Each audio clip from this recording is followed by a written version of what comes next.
Le débat. BBC Afrique, Africa numéro 1 Paris. Présenté par Liliane Niacha. Le débat. BBC Afrique, Africa numéro 1 Paris. Bonjour, bienvenue. Francis Laloupo n'est pas avec nous aujourd'hui. Sa mission spéciale dont je vous avais parlé il y a quelques semaines s'est avérée plus compliquée, mais il sera avec nous la semaine prochaine. Au sommaire du débat BBC Africa numéro 1 Paris de cette semaine, le Goliath de l'économie africaine entré dans la cour des géants de la démocratie en Afrique. De manière presque exemplaire, le Nigeria a changé de président cette semaine sans se donner en spectacle, obligeant de nombreux analystes à perdre leur pari. On verra si les Nigérians, en disant bye bye à Goodluck Jonathan et par conséquent welcome à Muhammadu Buhari, ont tiré le bon jeton. Barack Obama qui appelle son homologue congolais Joseph Kabila pour lui demander de respecter la Constitution et de ne pas briguer un autre mandat en 2016. Voilà un geste qualifié par certains de peu diplomatique, mais il a fait grand bruit en République démocratique du Congo où le débat sur cette question reste vif. Le concerné s'exécutera-t-il ou se sentira-t-il plutôt révigoré? L'impact de cette conversation téléphonique reste à voir. Débat similaire au Burundi. Les anciens camarades de Pierre Nkurunziza volent à son secours. Plus de 200 représentants d'ex-combattants démobilisés de l'ancienne rébellion du CNDD se sont prononcés en faveur d'un troisième mandat du président burundais, mais eux, ils parlent de second mandat. La société civile a répondu en appelant jeudi à un concert de klaxons à Bujumbura, la capitale, pour dire halte au troisième mandat du président Nkurunziza. Vital Kamere est notre invité cette semaine. Il est dans les studios de la BBC à Kinshasa. Bonjour Monsieur Kamere et merci beaucoup d'avoir accepté notre invitation. Bonjour. Monsieur Kamere, est-ce que vous pouvez nous donner votre nom en entier? J'ai essayé, je me suis exercé à prononcer tout votre nom, mais je n'y suis pas parvenu. Est-ce que vous pouvez le prononcer pour nous, s'il vous plaît? Vital Kamere Lwakanyigini Nkingi. D'accord. Cela signifie quelque chose? Oui, Kamere, c'est le socle. C'est aussi quelqu'un qui ne recule devant rien. Quand il est déterminé à atteindre un objectif noble, il persévère. Voilà. C'est peut-être pour cela que vous êtes... Mes fils de Kanyigini, c'est-à-dire mon arrière-grand-père. D'accord, c'est peut-être pour cela que vous êtes opposant. Et voilà que nous sommes très édifiés. Petite fiche d'identité de vous, Monsieur Kamere. Vous avez 56 ans. Depuis 2010, vous êtes président de l'UNC, c'est l'Union pour la Nation congolaise, parti d'opposition en RDC. De 2006 en 2009, mentionnons que vous étiez à cette époque président de l'Assemblée nationale. Vous avez été également l'ancien secrétaire général du PPRD, c'est le Parti du peuple pour la reconstruction et la démocratie.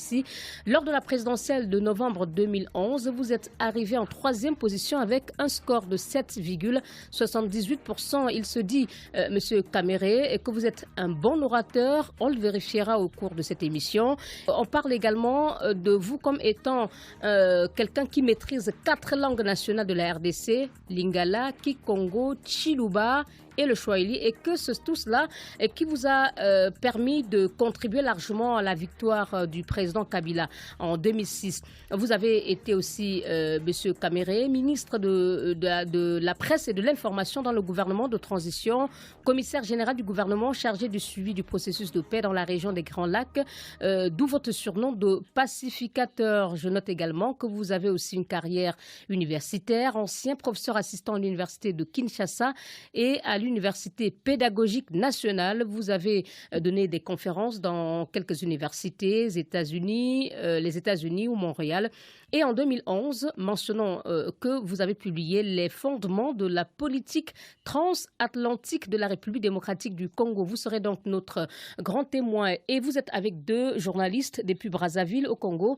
De l'autre côté du fleuve, Arsène Séverin Nguela de l'hebdomadaire Terre Africa et aussi correspondant de la Voix de l'Amérique et de Radio des Nations Unies à Kinshasa, Radio Okapi. Et en ligne de Lomé au Togo, Augustin Kofi Amégan, directeur de publication de l'hebdomadaire Le Canard Indépendant. Merci beaucoup, messieurs, d'être sur ce plateau. Et nous allons d'abord, monsieur Kamere, avec votre permission, dire un mot sur ce qui s'est passé au Kenya cette semaine. Et le Kenya ne se laissera pas intimider par les terroristes. C'est ce qu'a déclaré vendredi le ministre kényan de l'Intérieur. La veille, 147 personnes, essentiellement des étudiants, ont perdu la vie dans le siège de l'université de Garissa, un acte revendiqué par la milice somalienne Al-Shabaab. Voici la réponse à ce carnage du président kényan Uhuru Kenyatta.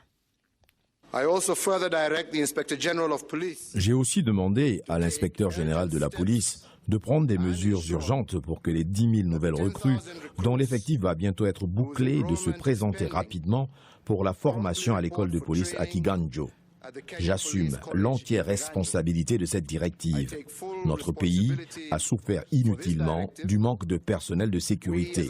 Le Kenya a cruellement besoin d'officiers supplémentaires et je ne saurais plus faire attendre la nation.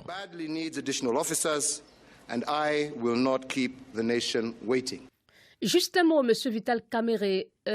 Comment avez-vous réagi à cette attaque qui intervient au Kenya après celle du supermarché Westgate en 2013? Est-ce que la réponse dont vous venez d'entendre du président kényan est la bonne chose à faire d'après vous? La réponse parlant du renforcement des effectifs de la police. Est-ce que c'est une réponse adéquate?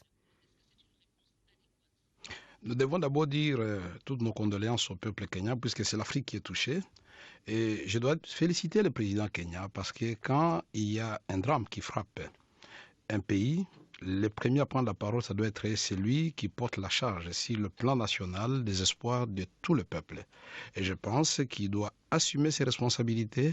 Ce qui serait condamnable, c'est de ne rien faire. Moi, je n'aime pas l'immobilisme. J'encourage le président kenyan à prendre des mesures et d'autres mesures. Mais nous devons savoir que les mesures au Kenya seules ne vont pas suffire parce que le problème est d'abord africain, la pauvreté, et puis le planétaire. Nous avons les Shebab, mais il y a Boko Haram, nous avons les groupes armés à l'est de la République démocratique du Congo. Tout cela, ce sont des problèmes qui devaient plutôt mobiliser les chefs d'État africains. Nous avons vu Charlie Hebdo pour 3 personnes, je ne minimise pas les morts des 3 Français, mais là nous parlons de 147 étudiants qui dormaient, des innocents qu'on a assassinés. Je crois que cette fois-ci, l'Union africaine et l'ensemble de nos chefs d'État, les opposants, la société civile, nous tous devons nous lever pour dire non à cette barbarie humaine. C'est révoltant. Quand vous parlez, vous faites allusion à Charlie, vous voulez dire que vous attendez peut-être à voir une marche contre le terrorisme à Nairobi, la capitale kenyane, une marche initiée par l'Union africaine avec tous les chefs d'État africains mobilisés aux côtés du Kenya? Est-ce que c'est un espoir? Je n'ai pas voulu voler la vedette au chef d'État. Je n'ai pas voulu voler la vedette au chef d'État, mais moi je voudrais que le président kenyan en appelle à ses homologues et à tous les leaders africains opposants de la société civile et au monde entier pour dire que ce qui s'est passé au Kenya, c'est un drame qui doit mobiliser l'humanité tout entière. Le président Hollande l'a fait, on a vu les gens venir de partout. Nous devons dire que l'Afrique va mal. À ce moment, les gens doivent le savoir. Et nous disons non à ce genre d'aventure. Merci beaucoup, Monsieur Vital Kamerhe. On va entrer donc dans le vif du sujet. Notre premier sujet, c'est dans le Nigeria. Muhammadu Buhari va succéder à Goodluck Jonathan. Le nouveau président élu du Nigeria prête serment le 29 mai prochain. Musulman du nord du pays, celui qui sera à la tête de la plus grande économie de l'Afrique au cours des 4 prochaines années, reprend un poste qu'il connaît déjà, puisque vous le savez, il a occupé les fonctions présidentielles entre 83 et 85. Monsieur Vital Kamerhe, est-ce que vous, personnellement, vous l'attendiez, ce vainqueur? Est-ce que vous le voyez venir, l'arrivée d'un opposant à la tête du Nigeria? D'abord, disons, autre temps, autre mœurs. Buhari est arrivé, nous le félicitons, mais il doit savoir qu'avant, il était venu à la suite d'un coup d'État. Mais pour le moment, il est possible et il a expérimenté d'accéder au pouvoir sans faire un coup d'État. De manière démocratique. Ceci dit, nous devons dire que, de manière démocratique, nous devons dire que le président Goodluck Jonathan, puisque parfois on dit vaut mieux la fin d'une chose que son commencement, a bien terminé son mandat. Mais il faut dire que tout au long de son mandat, il y a eu un laxisme qui a favorisé l'arrivée de Buhari. Et on le voyait venir parce qu'il y avait un défi d'abord, celui de la sécurité, puisque l'insécurité avec Boko Haram qui avançait laissait présager et penser que c'est comme en République démocratique du Congo, dont l'argent qu'on donne à l'armée, 20% des billets, n'arrive pas aux hommes de troupes, puisque autrefois, l'armée du Nigeria et le Nigeria étaient faiseurs de paix dans la CEDEAO. Mais aujourd'hui, le Nigeria humilié, c'était inacceptable. Deuxième chose, les Comores étaient les généralement inégalités sur le constitués plan essentiellement économique. des Nigérians, des soldats nigérians. C'était pour vous renforcer, Oui, M. exact, Kamere, allez-y. les Comores. Exact. Oui, j'ajoute le deuxième élément. Nous disons, vous n'avez pas de Goliath africains sur le plan économique et sur le plan démographique. Le Nigeria, avec tout ce qu'il regorge comme richesse, sur le plan financier, je voudrais dire, son pétrole contribue à 70% de la formation de cette richesse, mais cette richesse est inégalement répartie entre les populations, où 60% des populations nigérianes comprissent dans la pauvreté et vivent en deçà du seuil de pauvreté, où les jeunes, 40 millions de jeunes Nigérians, sont tout simplement désœuvrés et c'est eux qui vont remplir les rangs de Boko Haram. Et nous voulons dire donc, mais l'ancien général, actuel président du Nigeria a du pain sur la planche. Il a fait des promesses. Il a parlé de la sécurité, le Nigeria humilié. Il a parlé de réhabiliter le Nigeria en tant qu'État. Le temps de la parole va bientôt passer parce qu'on va l'attendre sur les actes. Et je voudrais féliciter celui qui arrive si vous permettez, féliciter celui qui part. D'accord, on va évoquer tout à l'heure quelques chantiers du président, même si on a longuement déjà évoqué ça dans d'autres émissions sur la BBC. Mais je voudrais, avant de passer la parole au confrère M. Kamere, qu'est-ce que cela représente pour vous, l'opposition congolaise, de voir, voilà, dans un autre pays, même si ce n'est pas un pays de la sous-région à laquelle appartient la RDC, qu'est-ce que cela vous fait en tant qu'opposant de voir un autre opposant dans un autre pays arriver au pouvoir? Est-ce que cela, pour vous, c'est un espoir? 3 leçons. La première leçon, c'est que unis, au niveau de l'opposition des forces vives, la victoire est assurée. Les opposants nigérians ont démontré leur capacité à surmonter leurs égos, puisque nous souffrons essentiellement de 2 maladies. La première, ce sont nos égos, c'est moi et personne d'autre. La deuxième, c'est de promettre des choses que nous ne ferons pas. Ça, c'est le futur qui nous démentira. Et nous disons, deuxième leçon, c'est de dire qu'aujourd'hui, c'est un moment historique pour les Nigériens.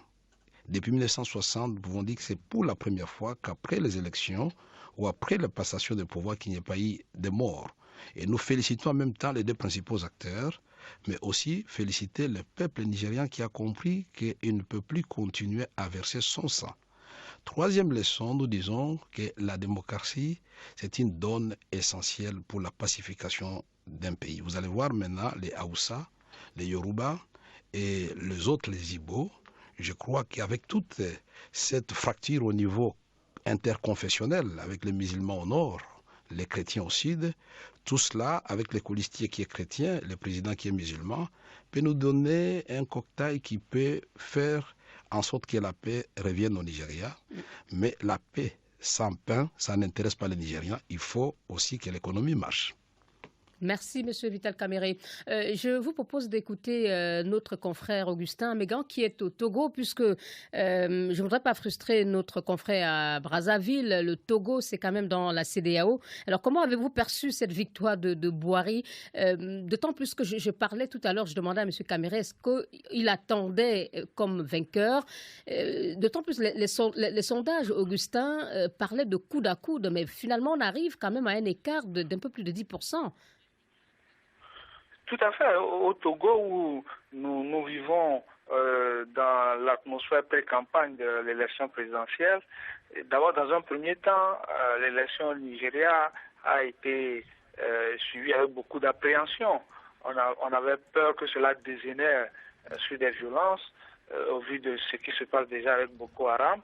Et manifestement, on avait l'impression que le pouvoir nigérien manœuvrait pour garder le pouvoir, pour conserver le pouvoir malgré tout, puisqu'il y a eu un curieux report des élections. Mais puis, officiellement, c'était pour des raisons de sécurité.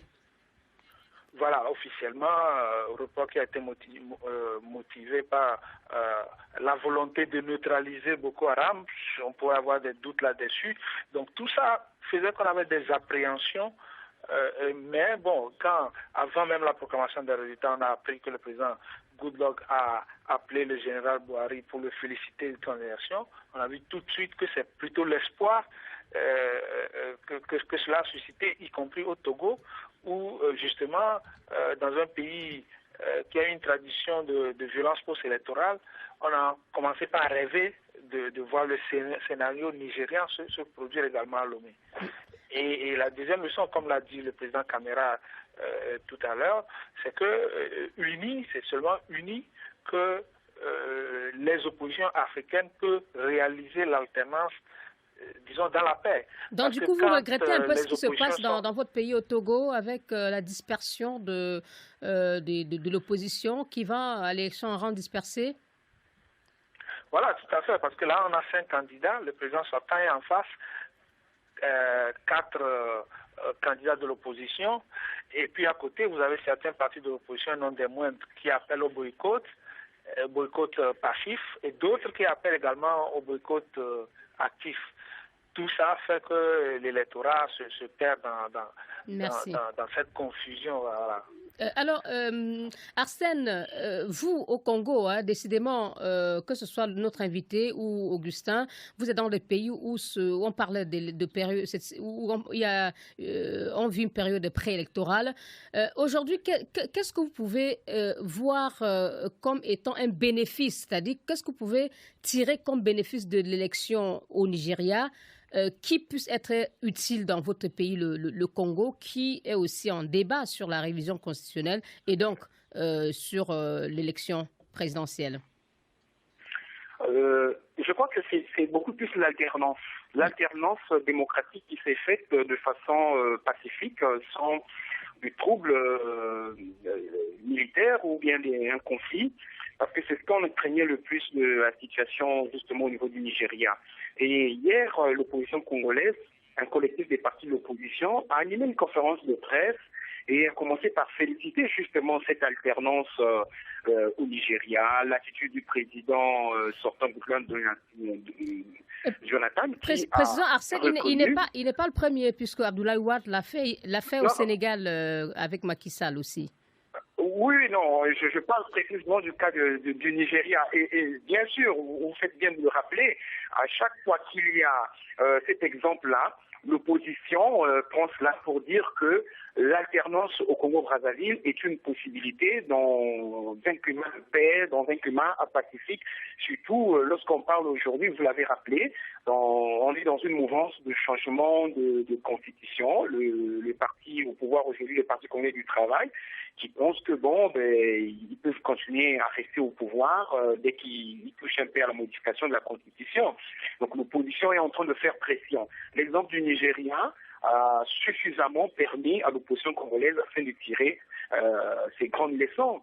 Parce que le Nigeria avait déjà des opportunités, même au niveau de sa constitution, depuis 1990, avec le président Obasanjo. Et c'est vrai qu'il y a eu cette parenthèse de coup d'État, mais pendant 15 ans, le PDP, le parti au pouvoir, est resté au pouvoir. Et bien voilà, 15 ans après, on peut arriver à une alternance démocratique. Parce que je suppose que l'opposition s'est bien organisée et qu'ils ont aujourd'hui le pouvoir entre les mains. Merci. Merci Arsène. Dans nos pays. Hein. Et cela me permet justement de poser cette question à notre invité, M. Caméré. Vous parliez tout à l'heure, pour vous en féliciter, de l'unité de l'opposition, parce que APC est quand même une coalition de 4 partis qui a finalement permis au président Buhari de gagner. Mais aujourd'hui, quand on sait que la politique, c'est du donnant-donnant, est-ce qu'il va échapper à la contrainte qui veut justement que la politique soit comme une sorte de tontine? Vous me donnez et après, vous me remboursez. Monsieur Caméré? Non, moi je pense que...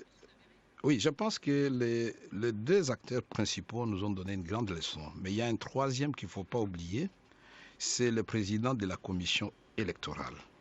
Critiqué par le pouvoir et à la fois par l'opposition, chacun voyait en lui quelqu'un qui va manipuler les urnes en faveur de l'adversaire. Vous allez répondre tout à l'heure. Monsieur Caméré, oui. Il y a une pause obligatoire, je vous en prie. Vous allez répondre tout de suite après cette courte pause. Merci.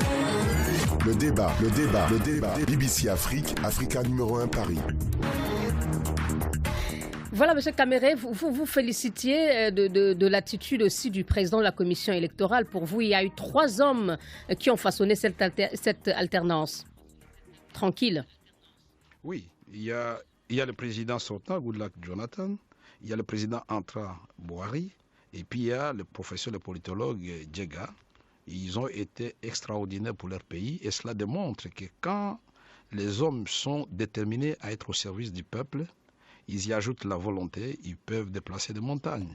Maintenant, au niveau de l'opposition, effectivement, il n'y a qu'un seul fauteuil présidentiel. Mais on ne peut pas servir le pays rien qu'au niveau de la présidentielle ou de la présidence.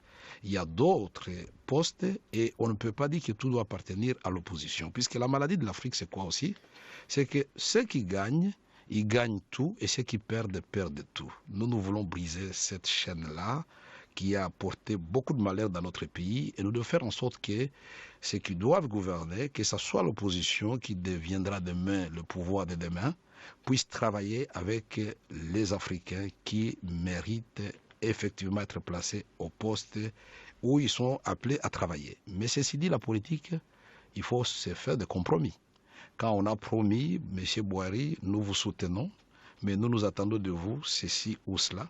Quand c'est écrit et quand ça a été dit, il faut le respecter. Et je dois comprendre aussi qu'il y a eu... Mais est-ce que tout le monde sera en phase avec lui, M. Kamere? Est-ce que tout le monde sera en phase avec lui? On parle du passé de M. Boari en disant que c'est un homme intransigeant au niveau de la lutte contre la corruption. Lui-même, il a répété dans son discours, lutte contre Boko Haram, lutte contre la corruption, unité nationale. Mais est-ce que justement, en ayant autant d'acteurs qui l'ont accompagné dans la victoire, en étant obligé de leur partager le bénéfice de la victoire, est-ce que tout le monde est en phase avec lui pour aller justement vers le but commun que lui s'est fixé? Non, attention, ce partage doit se faire en respectant les règles éthiques et les valeurs républicaines. Nous devons quitter nos habitudes passées où nous pensons que la République nous appartient à nous les politiciens et où nous faisons une sorte de messe noire contre tout un peuple. Non, moi j'encourage l'actuel président d'être ferme. C'est une main de fer dans un gant de velours qu'il faut aux pays africains. En 4 ans, est-ce qu'il va y arriver, d'autant plus que l'administration ne change pas? L'administration est une continuité. Il peut y arriver. Moi, je voudrais vous dire qu'il y a une expression chez nous, et je crois que c'est le cas partout en Afrique, qui dit que le poisson commence par pourrir par la tête. C'est lui qui sera à la tête, comme c'est le cas de Boari aujourd'hui. Si lui-même, il se discipline, il ne met pas ses mains dans les caisses de l'État, y compris lui-même, ses enfants, sa femme et son entourage, il est tout à fait normal qu'il va sanctionner. L'impunité est parmi les facteurs qui ont fait que l'Afrique régresse aujourd'hui. On gagne les élections, les gens fêtent dans tous les quartiers, c'est notre tour pour manger. Manger quoi? Moi, je crois que quand on accède aux charges publiques, on doit pouvoir dire c'est une croix que je porte tel Jésus-Christ l'avait portée pour le peuple de Dieu. On doit être au service du peuple, on doit donner le meilleur de soi-même et on doit souffrir pour sortir son pays du gouffre où il se trouve. Et je pense que cet exercice n'est pas facile. Nous avons vu les Sénégalais, pour faire l'alternance contre le président Wade, il a fallu que des grandes personnalités comme Moustapha Niasse et les autres acceptent qu'un jeune Macky Sall puisse être à l'avant-plan. Ça, ce sont des concessions terribles. Mais maintenant, c'est la suite. Et nous disons et nous souhaitons que cela continue au Sénégal. Et nous devons ici rappeler que Wade l'avait fait, il avait félicité Macky Sall avant la fin du comptage. Pour moi, j'avais dit, vaut mieux la fin d'une chose que son commencement. C'est un grand homme. Mais pourvu que ça continue, puisque j'entends ça et là, des problèmes au niveau du parti, qui est devenu maintenant un parti frère de l'opposition comme nous aujourd'hui. Et je voudrais donner un seul conseil. Parler le même langage quand il s'agit de grands enjeux. Sinon, ça va profiter à l'adversaire. C'est ce que nous faisons aujourd'hui en République démocratique du Congo. Nous avons désormais défini notre unité à partir des défis. Le premier défi, c'était d'empêcher le président Kabila de modifier la Constitution. On a gagné. Deuxième défi, c'était d'éviter le glissement. On va parler de la RDC dans quelques instants, monsieur Kamere. Permettez qu'on boucle en 2 minutes ce sujet sur le Nigeria avec 2 dernières interventions. En 1 minute, Arsène Séverin. Alors, on n'a pas entendu une insistance, que ce soit du président sortant et surtout du nouveau président, sur le cas des lycéennes de Chibok enlevées en avril 2014. Est-ce que c'est une déception un peu peut-être pour les parents, non? Oui, ça peut paraître comme une déception, mais il y a une lueur d'espoir parce que le président Buhari qui arrive dit déjà qu'il fera de la lutte contre la secte Boko Haram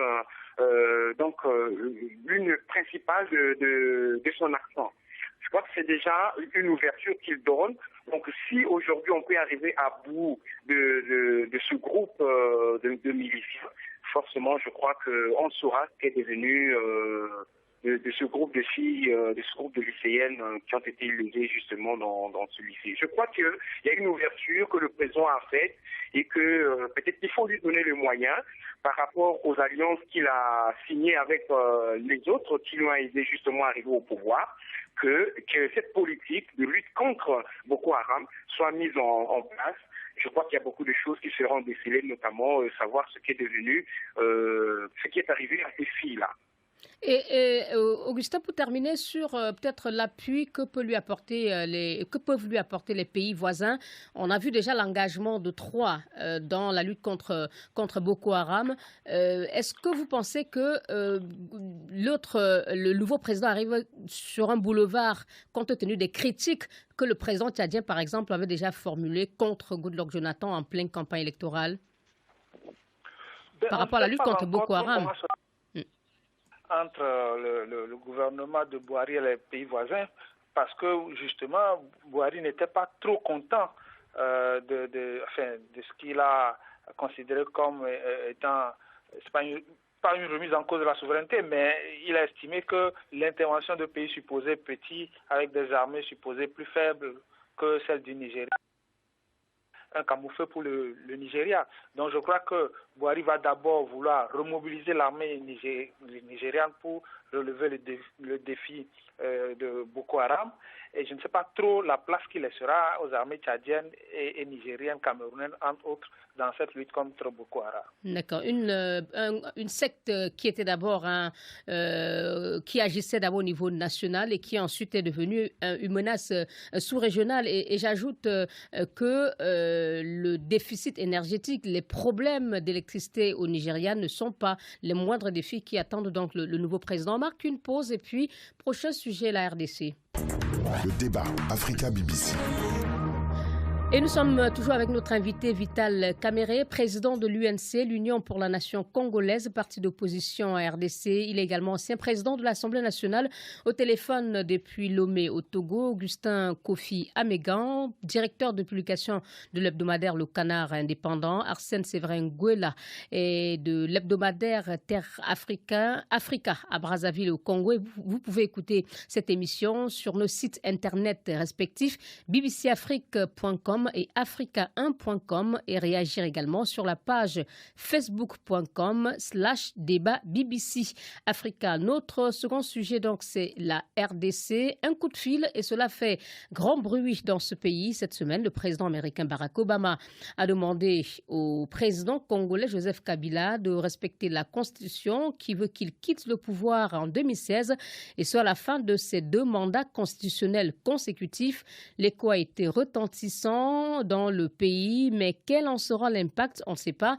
Toujours est-il, monsieur Kamerhe, que l'opposition se sent à nouveau confortée. Pourquoi le président Kabila devrait-il se sentir obligé d'écouter l'appel lancé par son homologue américain? C'est ce que lui demande l'opposition, en tout cas. Merci, madame. Je commence par préciser, effectivement, vous m'avez enlevé le mot de la bouche pour dire que le problème de la RDC, c'est avant tout le problème des Congolais. Nous avons séjourné dernièrement une grande délégation de l'opposition. Nous avons été reçus au département d'État, au Sénat et à d'autres instances américaines. Nous avons été aux États-Unis, nous avons été en Europe parce que les élections chez nous, tout comme la mission de maintien de la paix et de la MONUSCO, sont financées par les États-Unis d'Amérique et les élections, une grande part par l'Union européenne, pour dire nous voulons la démocratie, la vraie. Le peuple congolais a déjà démontré de quoi il est capable, le 19 jusqu'au 25 janvier. Il veut l'alternance. Ce coup de fil du président Barack Obama au président Kabila nous conforte. Pourquoi? Parce qu'il reprend exactement ce que nous disons, nous l'opposition. Nous, la société civile, nous, le peuple congolais, nous voulons les élections justes pour tout le monde, transparentes, sans tricherie comme ce fut le cas en 2011.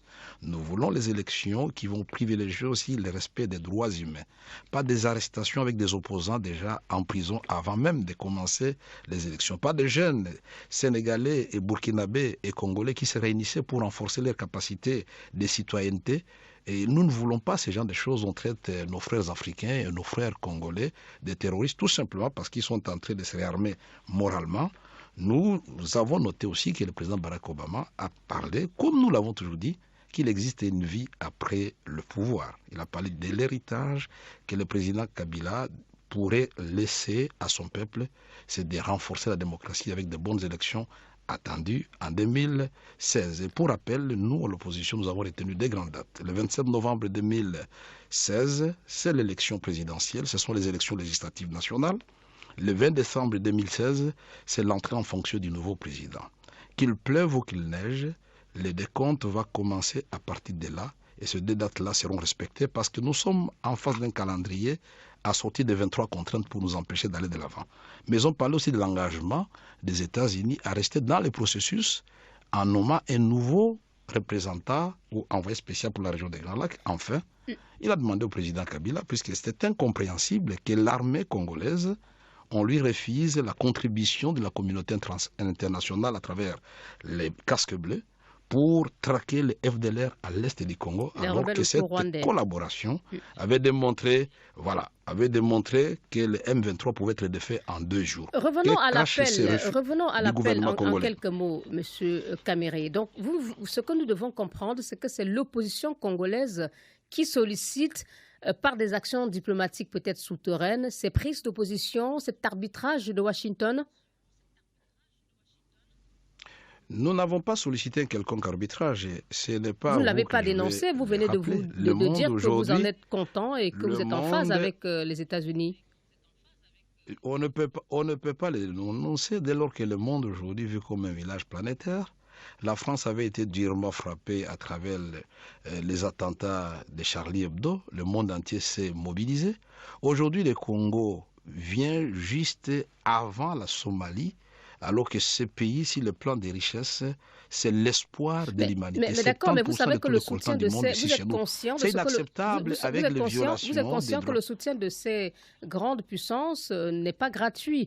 Et si c'est le cas, est-ce que ce n'est pas une forme de dépendance à des puissances non africaines dont vous savez forcément intéresser? Est-ce qu'il n'y aura pas demain, si l'opposition prend le pouvoir, un prix à payer, une contrepartie de ce coup de pouce? Je voyais la question venir. Et moi, ma réponse, elle est simple. Le Brésil a démontré sous Lula qu'il y a moyen de servir son peuple et être un grand partenaire respecté par les autres et respectable à travers les échanges gagnant-gagnant.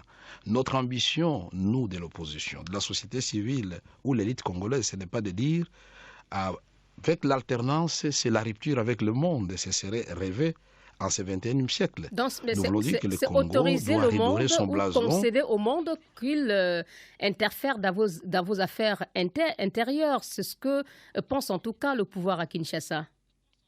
Que c'est une interférence, c'est une ingérence. Donc vous autorisez le monde à interférer et à s'ingérer dans vos affaires de politique intérieure. Le pouvoir a la liberté d'expression. Nous respectons cette liberté d'expression. Mais le pouvoir sait très bien que la MONUSCO, la mission d'intervention des Nations Unies au Congo, est là à la suite de la signature de ces mêmes pouvoirs. Est-ce qu'on a vendu le pays pour autant? Ce que nous voulons dire ici, c'est quoi? Ensemble, nous devons d'abord faire en sorte que l'éléphant que constitue la République démocratique du Congo, avec 9 voisins, avec toutes ses richesses naturelles, puisse s'élever et marcher. Si le Congo marche, l'Afrique centrale va marcher et sera connectée à l'Afrique de l'Ouest et à la SADC. Et vous verrez que le Congo peut être une grande partie des solutions aux problèmes de Boko Haram et de Chebab. Merci. Rien qu'en drainant les eaux du Congo. Merci. À partir de l'embouchure vers le lac Tchad, vous allez diminuer de moitié le problème de Boko Haram. Merci Ces jeunes beaucoup. gens sont des chômeurs. Ils doivent faire les champs, ils doivent élever les bêtes. Alors, vous, de l'autre côté du fleuve, je le disais, Arsène, comment vous percevez cet appel lancé par Barack Obama? Certains y voient une sorte d'acharnement parce que avant le président américain, il y a eu la prise de position américaine déjà exprimée par John Kerry, le chef de la diplomatie américaine. L'envoyé spécial américain pour la région des Grands Lacs s'est prononcé également contre cette révision. Aujourd'hui, on voit Obama. Des autres chefs d'État comme le vôtre, Sassou, qui semble être dans la même démarche que le président congolais ou même de Pierre Nkurunziza au Burundi? Oui, et à Brazzaville, on rappelle toujours, et le président Sassou l'a dit récemment sur les antennes de la BBC, on rappelle toujours le principe de la non-ingérence au problème des États. Donc les puissances occidentales ne peuvent pas s'ingérer dans les questions intérieures. Mais vous avez écouté la défense de M. Caméré, vous avez écouté les arguments de M. Caméré, qu'est-ce que vous en pensez? Oui, tout à fait. Et justement, je voulais juste retracer la position de Brazzaville par rapport à ce coup de fil du président Obama ou bien à d'autres initiatives des puissances occidentales vis-à-vis des pays africains. Donc voilà comment on pense ici à Brazzaville. Par contre, les opposants disaient, c'est comme une anecdote, il y a un opposant qui disait, oui, le coup de fil est de M. Joseph Kabila de l'autre côté du fleuve, mais nous aussi, on fait comme si le coup de fil nous intéressait. Ça fait comme une pression, donc le message qui arrive à Joseph Kabila, c'est comme si le même message était un peu adressé à Denis Sassou Nguesso, parce qu'après, les deux pays, c'est à peu près comme les mêmes problèmes. Mais je voulais quand même souligner également les efforts déjà internes de l'opposition de la RDC, après ces événements-là, les jeunes événements de janvier, début de cette année, où les jeunes sont sortis, la population est sortie pour s'opposer contre une éventuelle manipulation de la Constitution. Et ensuite, il y a eu la publication de la nouvelle loi une manifestation réprimée. Du calendrier. Non, je disais simplement une manifestation qui a été réprimée. Oui, justement. Mais après, ça a donné quoi? Donc, il y a une nouvelle loi électorale et un nouveau calendrier. Ça fait une avancée. Ça fait une avancée au niveau de... Je crois que M. Caméré le reconnaît. Maintenant, il faut aller vers les élections. Le président Kabila n'a pas ouvertement dit qu'il ne sera pas candidat parce que son parti, de toute façon, n'est pas interdit de présenter un nouveau candidat. Le PPRD peut toujours avoir un candidat. Maintenant, le problème, c'est lui-même, est-ce qu'il revient ou il ne revient pas? Je crois qu'il y a une certaine démarche qui est en train de se faire et qu'il faut reconnaître à l'opposition de Kinshasa un travail d'acharnement, un travail qui donne aujourd'hui les fruits. C'est vrai que les États-Unis arrivent un peu comme l'œil pour appuyer, pour faire voir ce qui se passe, pour empêcher qu'il y ait des manipulations. Mais déjà, l'opposition interne devait être fière, je pense, du travail qui se fait. Voilà. On va écouter Augustin, vu de Lomé, cet appel qui, semble-t-il, comme Arsène disait, a retenti jusqu'à Brazzaville, qui n'est pas directement concerné. Et plus globalement, que pensez-vous de ce genre d'initiative des grandes puissances qui donnent des orientations, parfois des injonctions, et qui, le gouvernement congolais l'évoquait, revendique le soutien aux activistes des droits de l'homme, comme ce fut le cas avec des jeunes burkinabés et sénégalais. Que pensez-vous plus globalement de cet aspect-là? Moi, je pense tout simplement que ce genre d'appel de la part du président Obama font partie du dialogue nécessaire entre les différents partenaires, étant donné, comme le président Caméré l'a dit, qu'aujourd'hui, le monde est un village planétaire où nous sommes interdépendants. La question de la sécurité en RDP Congo n'est pas qu'une affaire ni congolaise ni africaine. En Libye, ce que ça peut provoquer au Mali, et voire même au-delà. Donc à partir de ce moment, quand il y a des alertes par rapport à des situations internes à des pays, il est normal que sur la base de partenariats multilatéraux, sur la base de conventions qui existent entre nos pays et des conventions auxquelles nos pays sont partis, qu'il y ait un dialogue entre nos dirigeants D'accord. Maintenant, il faut savoir même du mandat. Il faut savoir si le président Kabila va se laisser convaincre. Pardon? Il faut maintenant savoir si le président Kabila va écouter l'appel de son homologue. Oui, après ce dialogue-là, il faut également que les forces internes, les forces de changement, je veux dire, s'organisent de façon à faire en sorte qu'il y ait un relais de ces dialogues-là entre les partis et nos dirigeants. Je pense qu'il y a un dialogue qui est nécessaire entre les partenaires, mais il y a une nécessité que dans nos pays, ou voire sur le plan africain, qu'il y ait une forme d'organisation. Et c'est en cela que moi je salue le travail de Yana Mar du Ballet citoyen, qui essaye de faire en sorte qu'il y ait des mouvements de conscientisation de la jeunesse dans les différents pays africains, pour faire en sorte qu'il y ait des normes démocratiques que les jeunesses africaines puissent défendre au-delà même du territoire de leur pays. Merci beaucoup. On va peut-être vous donner la parole, M. Kamere, en quelques mots. Vous avez beaucoup travaillé pour la paix dans l'est de votre pays. Quelle est votre appréciation globale de la manière dont le gouvernement lutte contre l'insécurité dans l'est de la RDC? On a écouté le porte-parole du gouvernement, Lambert Mende, déclarer qu'au cours de cet échange, le président Obama a plaidé auprès du président Kabila pour que le FRDC travaille avec la MONUSCO. Est-ce que c'est un appel que vous pensez doit être entendu? Oui, puisque ceci ressort de l'accord cadre d'Addis Abeba qui avait été signé par le président de la République, puisque la mission des Nations Unies au Congo est supportée par le Fonds des Nations Unies justement pour éradiquer les groupes armés à l'est de la République démocratique du Congo.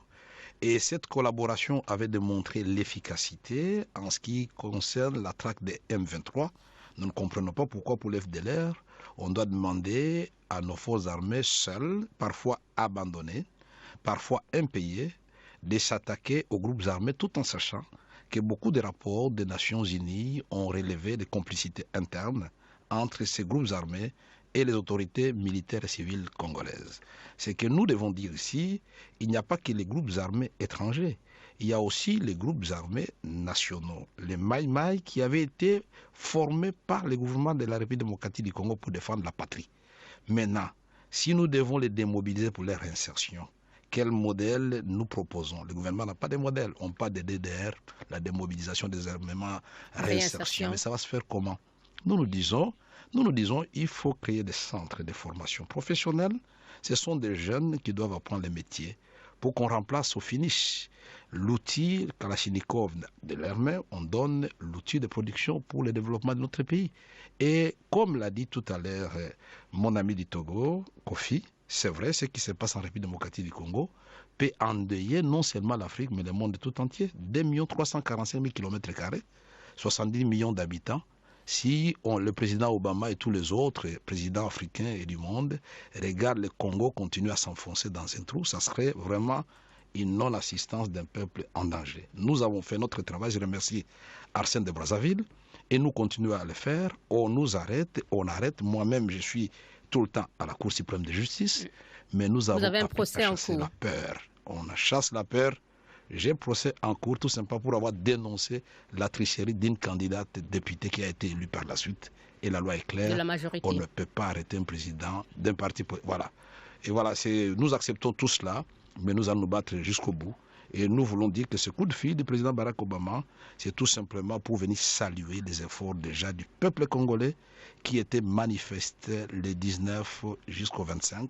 Merci. Parce que les analystes, ici au niveau du pouvoir, comme à l'extérieur, croyaient que le peuple congolais va accepter tout jusqu'à l'inacceptable. Voilà, ils ont été démentis par les événements du mois de janvier. On va marquer une pause et 5 petites minutes pour parler du Burundi. Le débat BBC Afrique, Africa numéro 1 Paris. Et nous retrouvons le président de l'Union pour la nation congolaise, Vital Kamerhe, qui est notre invité. Arsène Séverin Ngouela de l'hebdomadaire Terre Africa est en ligne de Brazzaville et de la capitale togolaise Lomé, Augustin Kofi Amégan, directeur de publication de l'hebdomadaire Le Canard Indépendant. Votre émission, vous pouvez la retrouver sur nos sites internet respectifs bbcafrique.com et africa1.com et surtout réagir sur la page Facebook Voici l'adresse facebook.com/débat BBC Africa. À présent, le Burundi, des ex-rebelles du CNDD votent Nkurunziza. Nous mettons en garde les politiciens et les associations de la société civile qui se cachent derrière la question d'un deuxième mandat du chef de l'État pour déstabiliser le pays et appeler la population à manifester. Nous les prévenons que nous ne leur laisserons pas de répit. Cette déclaration est de Moïse Boukourou, le président des ex-rebelles du CNDD. Et l'Église catholique, on le sait, M. Kamere, s'était déjà prononcé contre le changement de la constitution au Burundi, voisin de votre pays. Et il y a, on le sait, aussi une fronde au sein du parti au pouvoir, le CNDD. Que vous inspire la sortie des anciens camarades de Pierre Nkurunziza, du président Pierre Nkurunziza? Je voudrais m'adresser directement à ses camarades du président Pierre Nkurunziza et au président Pierre Nkurunziza lui-même, que j'ai déjà hier rencontré à l'époque où j'avais encore des charges au niveau du pouvoir actuel. Moi, je dois dire qu'il faut d'abord privilégier les intérêts du peuple burundais.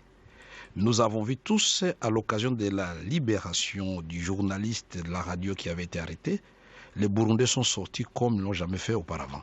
C'était, à mon avis, un signal très fort envoyé au président de la République qui comprenne que le jour où il va dire clairement qu'il voudrait violer la Constitution, ça sera le bain de sang. Il ne faut pas que le Burundi fasse ce que le Nigeria est en train d'abandonner avec un bel exemple qu'il vient de nous donner.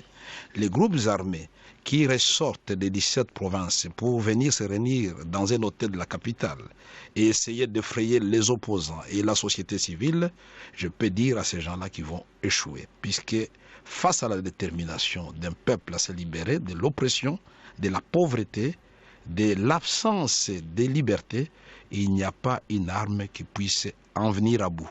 Le conseil que je peux donner, je pense qu'il n'est jamais trop tard pour bien faire. Toutes les démocraties ne sont pas pratiquement les mêmes. Là où il n'y a pas fronde, pourquoi on doit changer? Moi, je ne demande pas qu'on change partout.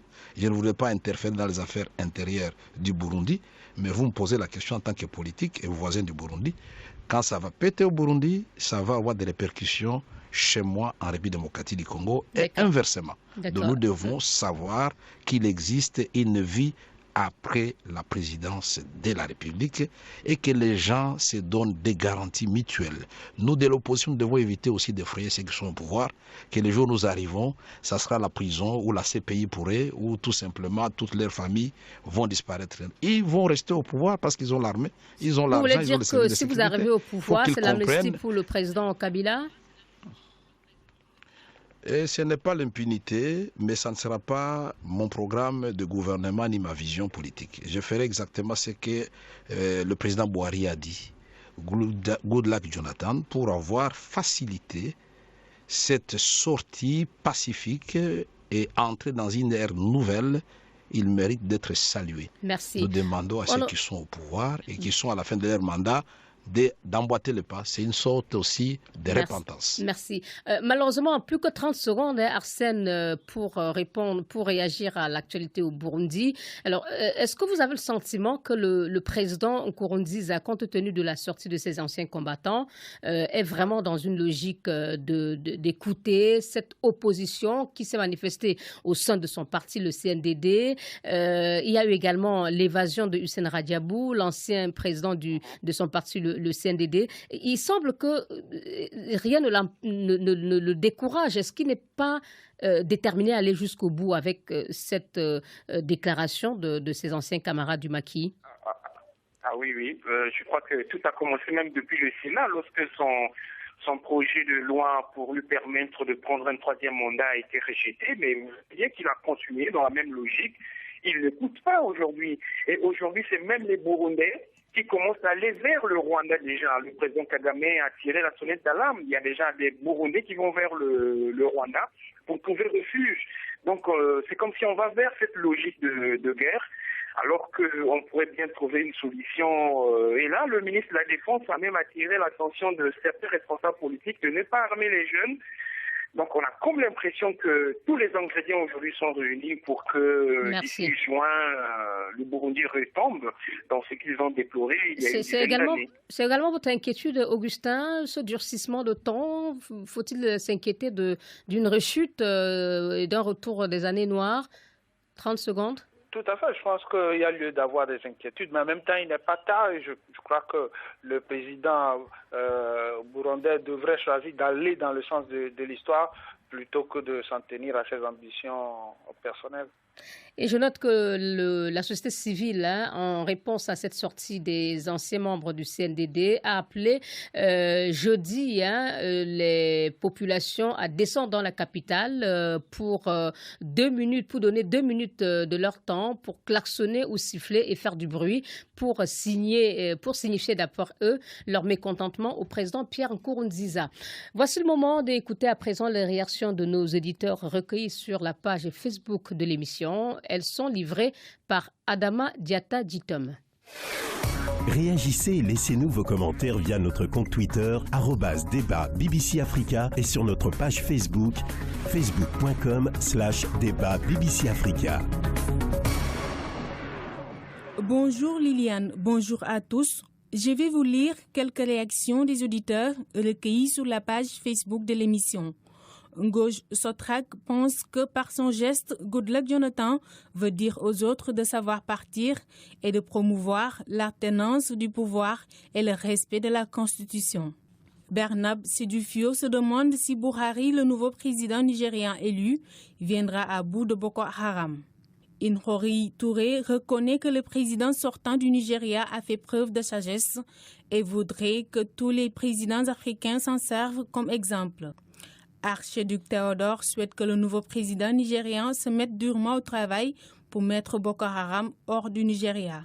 Selon Fakoli Sitigi Kourouman, l'appel d'Obama n'a aucune valeur et ne doit avoir aucun impact sur Kabila. Il aurait voulu que ce genre de mise en garde vienne de l'Union africaine. Concernant le Nigeria, Fakoli Sitigi Kourouman est optimiste et croit que Buhari éradiquera Boko Haram. Yacouba Diomande affirme qu'Obama est mieux placé pour faire entendre raison à nos dirigeants africains qui refusent de partir. Ouritarus Diallo rappelle à l'invité qu'un de vos compatriotes affirmait hier jeudi sur nos antennes que ce sont les Américains qui installent à la tête de votre pays qui ils veulent. Est-ce que vous pouvez confirmer cela? Kamitaori demande à l'invité s'il fera comme Kabila quand il sera aux commandes, c'est-à-dire violer la Constitution comme on le voit partout en Afrique. Omar Keïta demande à l'invité si le président Joseph Kabila présente sa candidature aux élections à venir, qu'est-ce que vous allez faire? Brahima Obotimbe, quant à lui, s'interroge sur les conséquences si Kabila parvenait à modifier la Constitution. Voilà, c'était les réactions de nos éditeurs. Il y a des questions qui vous ont été adressées, M. Kamere. Est-ce que vous voulez répondre à une de ces interpellations? Absolument. En peu de temps, je voudrais dire non. Le temps où les grandes puissances s'installaient, les gens au pouvoir chez nous, nous avons dit non. Et le 19 janvier jusqu'au 25 de cette année, nous avons réitéré cet engagement.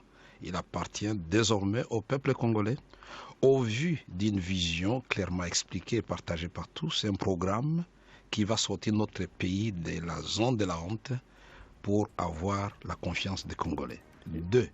Le président Kabila n'a plus de possibilité de se présenter. Et si d'aventure il le faisait, il n'écoutait pas la voix de la raison, ça sera lui seul contre le peuple congolais. Merci. Et face à cela, il doit comprendre déjà que c'est une mauvaise sortie pour lui, alors qu'il est jeune. Merci. Il a l'occasion de partir, puisque Buhari, qui est revenu, était président avant, et il est redevenu président. Merci il existe beaucoup. une vie après la présidence de la République. Merci à vous, M. Vital Kamere, président de l'UNC, président pour la nation congolaise, parti d'opposition RDC, et vous êtes également ancien président de l'Assemblée nationale. Vous étiez l'invité de cette émission, le débat BBC Africa numéro 1 Paris. À vos côtés, à Lomé, au Togo, Augustin Kofi Amégan, directeur de publication de l'hebdomadaire Le Canard Indépendant. Merci à vous, Augustin.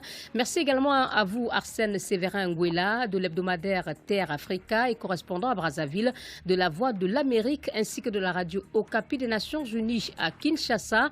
Réalisation Abdou Diop, chargé de production à Dakar, Adama Diata Ditom et à Kinshasa, Emery Makoumeno et Poli Mouzalia. Si vous ratez l'émission en FM sur Africa numéro 1 et BBC Afrique, alors rendez-vous sur nos sites internet respectifs bbcafrique.com et africa1.com et surtout, merci de réagir sur la page Facebook du débat, facebook.com/débat BBC Africa. La semaine prochaine, votre émission sera au Niger avec comme invité le président nigérien Mahamadou Issoufou. Bon week-end, merci de votre fidélité et au revoir. 55 minutes pour comprendre l'Afrique et ses changements vus d'ici et de là-bas. Le débat BBC Afrique, Africa numéro 1 Paris. Deux journalistes passent en revue les événements de la semaine avec un invité au cœur de l'actualité. Le débat BBC Afrique, Africa numéro 1 Paris. Tous les samedis à 10h02 temps universel, rediffusion le dimanche à la même heure. Donc, le message qui arrive à Georges Kabila, c'est comme si le même message était un peu adressé à Denis Sassou Nguesso, parce qu'après, les deux pays, c'est à peu près comme les mêmes problèmes. Mais je voulais quand même souligner également les efforts déjà internes de l'opposition de la RDC, après ces événements-là, les jeunes événements de janvier, début de cette année, où les jeunes sont sortis, la population est sortie pour s'opposer contre une éventuelle manipulation de la Constitution. Et ensuite, il y a eu la publication une manifestation réprimée du calendrier. Non, je disais simplement une manifestation qui a été réprimée. Oui, justement. Mais après, ça a donné quoi? Donc, il y a une nouvelle loi électorale et un nouveau calendrier. Ça fait une avancée. Ça fait une avancée au niveau de... Je crois que M. Kamere le reconnaît. Maintenant, il faut aller vers les élections. Le président Kabila n'a pas ouvertement dit qu'il ne sera pas candidat parce que son parti de toute façon n'est pas interdit de présenter un nouveau candidat. Le PPRD peut toujours avoir un candidat. Maintenant, le problème, c'est lui-même, est-ce qu'il revient ou il ne revient pas? Je crois qu'il y a une certaine démarche qui est en train de se faire et qu'il faut reconnaître à l'opposition de Kinshasa un travail d'acharnement, un travail qui donne aujourd'hui les fruits. C'est vrai que les États-Unis arrivent un peu comme l'œil pour appuyer, pour faire voir ce qui se passe, pour empêcher qu'il y ait des manipulations. Mais déjà, l'opposition interne devait être fière, je pense, du travail qui se fait.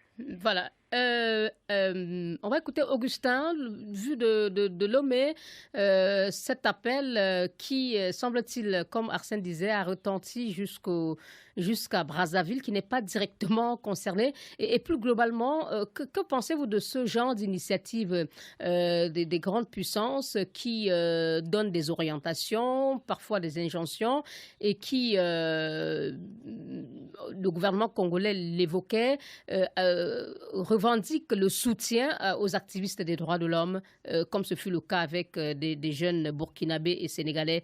Que pensez-vous plus globalement de cet aspect-là? Moi, je pense tout simplement que ce genre d'appel de la part du président Obama font partie du dialogue nécessaire entre les différents partenaires, étant donné, comme le président Kamere l'a dit, qu'aujourd'hui, le monde est un village planétaire où nous sommes interdépendants. La question de la sécurité en RDC Congo n'est pas qu'une affaire ni congolaise ni africaine. En Libye, ce que ça peut provoquer au Mali, et voire même au-delà. Donc à partir de ce moment, quand il y a des alertes par rapport à des situations internes à des pays, il est normal que sur la base de partenariats multilatéraux, sur la base de conventions qui existent entre nos pays et des conventions auxquelles nos pays sont partis, qu'il y ait un dialogue entre nos dirigeants. D'accord. Maintenant, il faut savoir même du mandat. Il faut savoir si le président Kabila va se laisser convaincre. Pardon? Il faut maintenant savoir si le président Kabila va écouter l'appel de son homologue. Oui, après ce dialogue-là, il faut également que les forces internes, les forces de changement, je veux dire, s'organisent de façon à faire en sorte qu'il y ait un relais de ces dialogues-là entre les partis et nos dirigeants. Je pense qu'il y a un dialogue qui est nécessaire entre les partenaires, mais il y a une nécessité que dans nos pays, ou voire sur le plan africain, qu'il y ait une forme d'organisation. Et c'est en cela que moi je salue le travail de Y'en a marre du ballet citoyen qui essaye de faire en sorte qu'il y ait des mouvements de conscientisation de la jeunesse dans les différents pays africains pour faire en sorte qu'il y ait des normes démocratiques que les jeunesses africaines puissent défendre au-delà même du territoire de leur pays. Merci beaucoup. On va peut-être vous donner la parole, Monsieur Kamere, en quelques mots. Vous avez beaucoup travaillé pour la paix dans l'est de votre pays. Quelle est votre appréciation globale de la manière dont le gouvernement lutte contre l'insécurité dans l'est de la RDC? On a écouté le porte-parole du gouvernement, Lambert Mende, déclarer que au cours de cet échange, le président Obama a plaidé auprès du président Kabila pour que les FRDC travaillent avec la MONUSCO. Est-ce que c'est un appel que vous pensez doit être entendu? Oui, puisque ceci ressort de l'accord cadre d'Addis Abeba qui avait été signé par le président de la République, puisque la mission des Nations Unies au Congo est supportée par le Fonds des Nations Unies justement pour éradiquer les groupes armés à l'est de la République démocratique du Congo. Et cette collaboration avait démontré l'efficacité en ce qui concerne la traque des M23. Nous ne comprenons pas pourquoi pour l'FDLR, on doit demander à nos forces armées seules, parfois abandonnées, parfois impayées, de s'attaquer aux groupes armés tout en sachant que beaucoup de rapports des Nations Unies ont relevé des complicités internes entre ces groupes armés et les autorités militaires et civiles congolaises. C'est que nous devons dire ici, il n'y a pas que les groupes armés étrangers, il y a aussi les groupes armés nationaux, les Maï-Maï qui avaient été formés par le gouvernement de la République démocratique du Congo pour défendre la patrie. Maintenant, si nous devons les démobiliser pour leur réinsertion, quel modèle nous proposons? Le gouvernement n'a pas de modèle. On parle de DDR, la démobilisation des armements, réinsertion. Mais ça va se faire comment? Nous nous disons, il faut créer des centres de formation professionnelle. Ce sont des jeunes qui doivent apprendre les métiers pour qu'on remplace au finish l'outil Kalachnikov de leurs mains. On donne l'outil de production pour le développement de notre pays. Et comme l'a dit tout à l'heure mon ami du Togo, Kofi, c'est vrai, ce qui se passe en République démocratique du Congo peut endeuiller non seulement l'Afrique, mais le monde tout entier. 2 345 000 km², 70 millions d'habitants.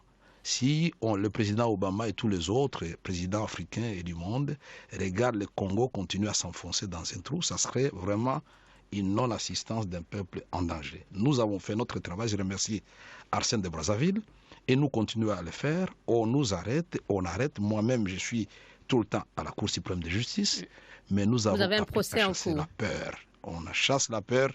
J'ai un procès en cours tout simplement pour avoir dénoncé la tricherie d'une candidate députée qui a été élue par la suite.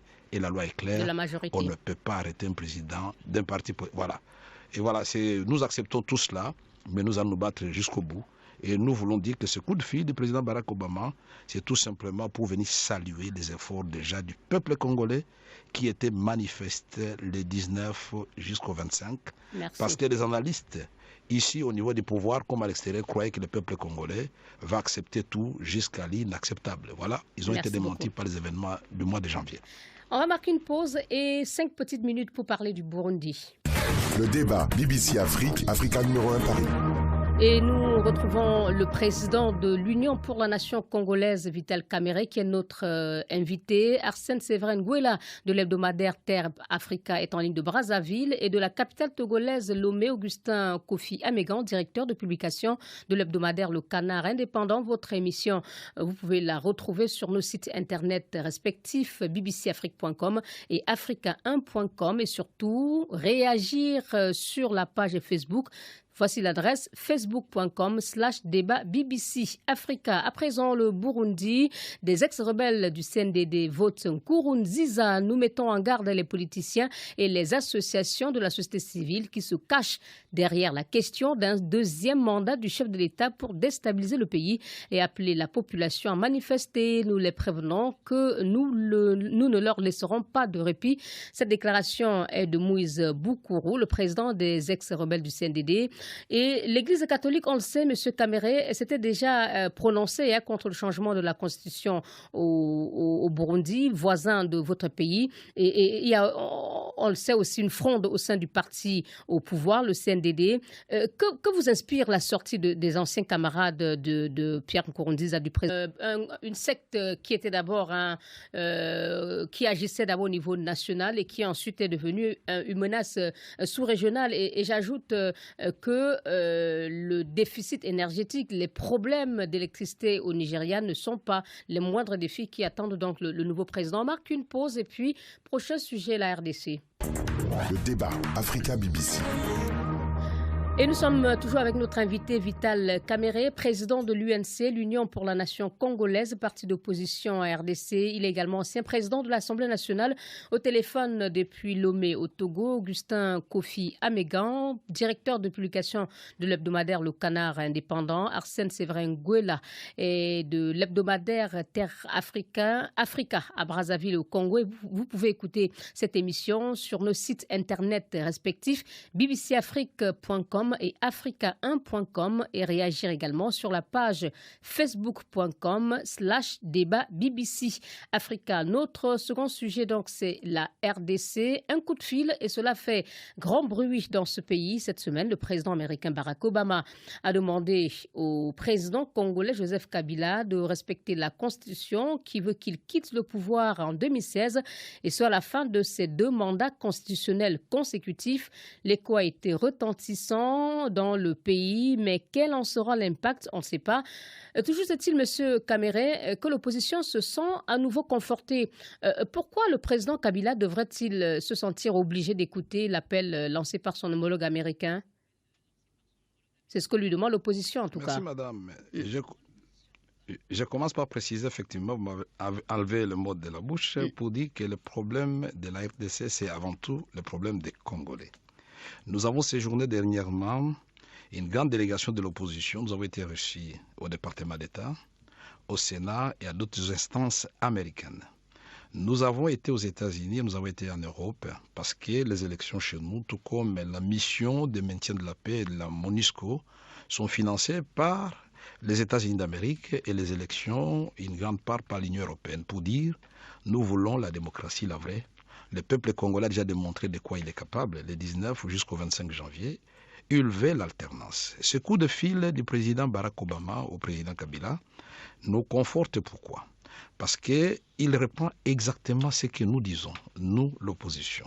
Nous, la société civile, nous, le peuple congolais, nous voulons les élections justes pour tout le monde, transparentes, sans tricherie comme ce fut le cas en 2011. Nous voulons les élections qui vont privilégier aussi le respect des droits humains, pas des arrestations avec des opposants déjà en prison avant même de commencer les élections, pas de jeunes sénégalais et burkinabés et congolais qui se réunissaient pour renforcer leurs capacités de citoyenneté. Et nous ne voulons pas ce genre de choses. On traite nos frères africains et nos frères congolais des terroristes, tout simplement parce qu'ils sont en train de se réarmer moralement. Nous avons noté aussi que le président Barack Obama a parlé, comme nous l'avons toujours dit, qu'il existe une vie après le pouvoir. Il a parlé de l'héritage que le président Kabila pourrait laisser à son peuple, c'est de renforcer la démocratie avec de bonnes élections attendu en 2016. Et pour rappel, nous, à l'opposition, nous avons retenu des grandes dates. Le 27 novembre 2016, c'est l'élection présidentielle, ce sont les élections législatives nationales. Le 20 décembre 2016, c'est l'entrée en fonction du nouveau président. Qu'il pleuve ou qu'il neige, le décompte va commencer à partir de là. Et ces 2 dates-là seront respectées parce que nous sommes en face d'un calendrier assorti de 23 contraintes pour nous empêcher d'aller de l'avant.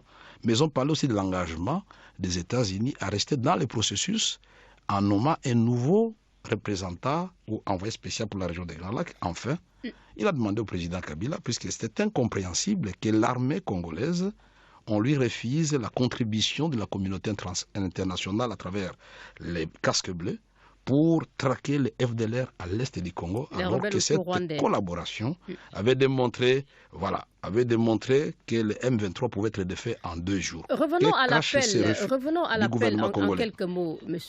Kamere. Donc, ce que nous devons comprendre, c'est que c'est l'opposition congolaise qui sollicite par des actions diplomatiques peut-être souterraines ces prises d'opposition, cet arbitrage de Washington. Nous n'avons pas sollicité un quelconque arbitrage. Ce n'est pas vous ne l'avez pas dénoncé, vous venez de dire que vous en êtes content et que vous êtes en phase avec les États-Unis.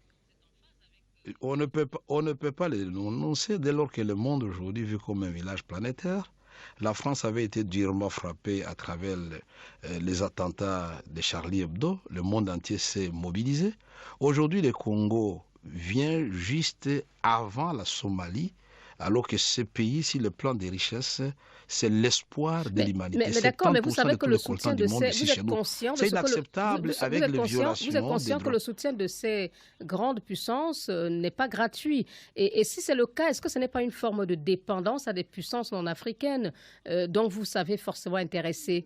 Est-ce qu'il n'y aura pas demain, si l'opposition prend le pouvoir, un prix à payer, une contrepartie de ce coup de pouce?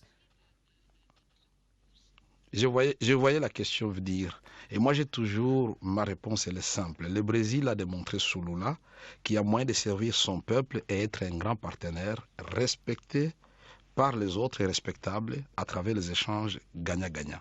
Notre ambition, nous, de l'opposition, de la société civile ou l'élite congolaise, ce n'est pas de dire avec l'alternance, c'est la rupture avec le monde. Ce serait rêver en ce 21e siècle. Nous voulons dire que le Congo doit redorer son blason. Concéder au monde qu'il interfère dans vos affaires intérieures. C'est ce que pense en tout cas le pouvoir à Kinshasa. Que c'est une interférence, c'est une ingérence. Donc vous autorisez le monde à interférer et à s'ingérer dans vos affaires de politique intérieure. Le pouvoir a la liberté d'expression. Nous respectons cette liberté d'expression.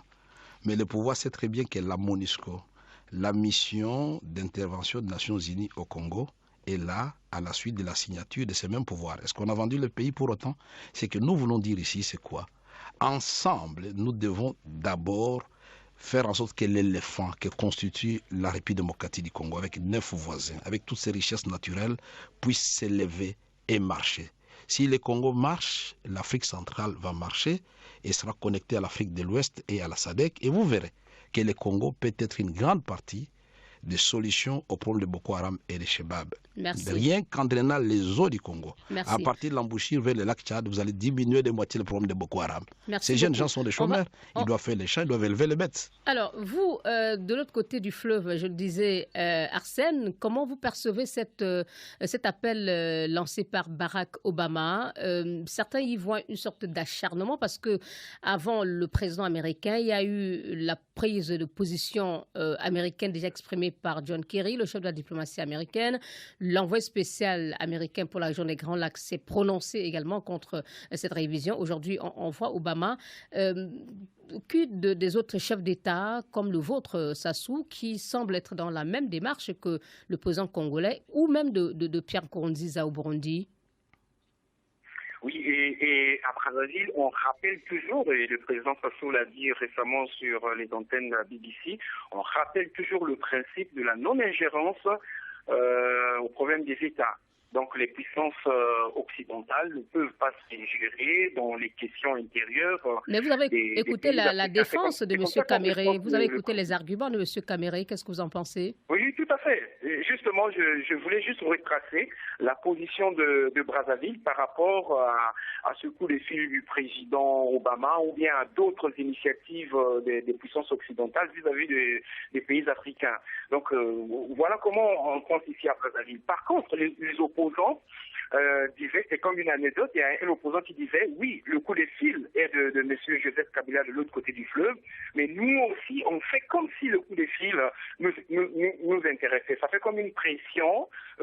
D'un coup d'État. Mais pour le moment, il est possible et il a expérimenté d'accéder au pouvoir sans faire un coup d'État. De manière démocratique. Ceci dit, nous devons dire que de manière démocratique. Nous devons dire que le président Goodluck Jonathan, puisque parfois on dit vaut mieux la fin d'une chose que son commencement, a bien terminé son mandat. Mais il faut dire que tout au long de son mandat, il y a eu un laxisme qui a favorisé l'arrivée de Boari. Et on le voyait venir parce qu'il y avait un défi d'abord, celui de la sécurité, puisque l'insécurité avec Boko Haram qui avançait laissait présager et penser que c'est comme en République démocratique du Congo, dont l'argent qu'on donne à l'armée, 20% du budget, n'arrive pas aux hommes de troupes, puisque autrefois, l'armée du Nigeria et le Nigeria étaient faiseurs de paix dans la CEDEAO. Mais aujourd'hui, le Nigeria humilié, c'était inacceptable. Deuxième chose, les Komok étaient généralement constitués essentiellement économique. des Nigérians, des soldats nigérians. C'était pour vous renforcer, M. Kamere. Les Komok. Exact. Oui, j'ajoute le deuxième élément. Nous disons, vous n'avez pas de Goliath africains, sur le plan économique et sur le plan démographique. Le Nigeria, avec tout ce qu'il regorge comme richesse, sur le plan financier, je voudrais dire, son pétrole contribue à 70% de la formation de cette richesse, mais cette richesse est inégalement répartie entre les populations, où 60% des populations nigérianes couplissent dans la pauvreté et vivent en deçà du seuil de pauvreté, où les jeunes, 40 millions de jeunes Nigérians, sont tout simplement désœuvrés et c'est eux qui vont remplir les rangs de Boko Haram. Et nous voulons dire donc, mais l'ancien général, actuel président du Nigeria a du pain sur la planche. Il a fait des promesses. Il a parlé de la sécurité, le Nigeria humilié. Il a parlé de réhabiliter le Nigeria en tant qu'État. Le temps de la parole va bientôt passer parce qu'on va l'attendre sur les actes. Et je voudrais féliciter celui qui arrive si vous permettez, féliciter celui qui part. D'accord, on va évoquer tout à l'heure quelques chantiers du président, même si on a longuement déjà évoqué ça dans d'autres émissions sur la BBC. Mais je voudrais, avant de passer la parole au confrère M. Kamere, qu'est-ce que cela représente pour vous, l'opposition congolaise, de voir voilà, dans un autre pays, même si ce n'est pas un pays de la sous-région à laquelle appartient la RDC, qu'est-ce que cela vous fait en tant qu'opposant de voir un autre opposant dans un autre pays arriver au pouvoir? Est-ce que cela, pour vous, c'est un espoir? 3 leçons. La première leçon, c'est que unis, au niveau de l'opposition des forces vives, la victoire est assurée. Les opposants nigérians ont démontré leur capacité à surmonter leurs égos, puisque nous souffrons essentiellement de 2 maladies. La première, ce sont nos égos, c'est moi et personne d'autre.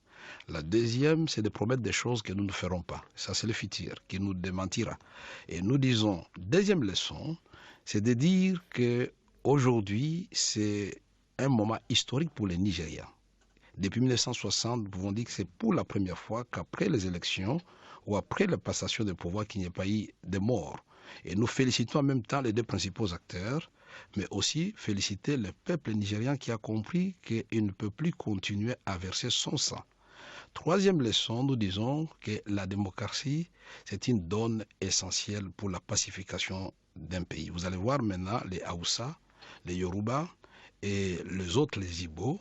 Je crois qu'avec toute cette fracture au niveau interconfessionnel, avec les musulmans au nord, les chrétiens au sud, tout cela, avec le colistier qui est chrétien, le président qui est musulman, peut nous donner un cocktail qui peut faire en sorte que la paix revienne au Nigeria.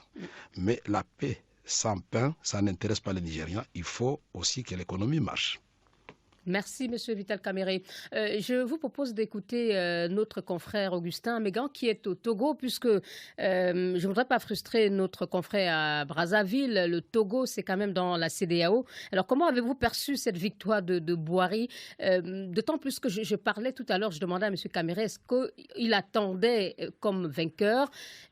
D'autant plus, les sondages, Augustin, parlaient de coude à coude, mais finalement, on arrive quand même à un écart d'un peu plus de 10%.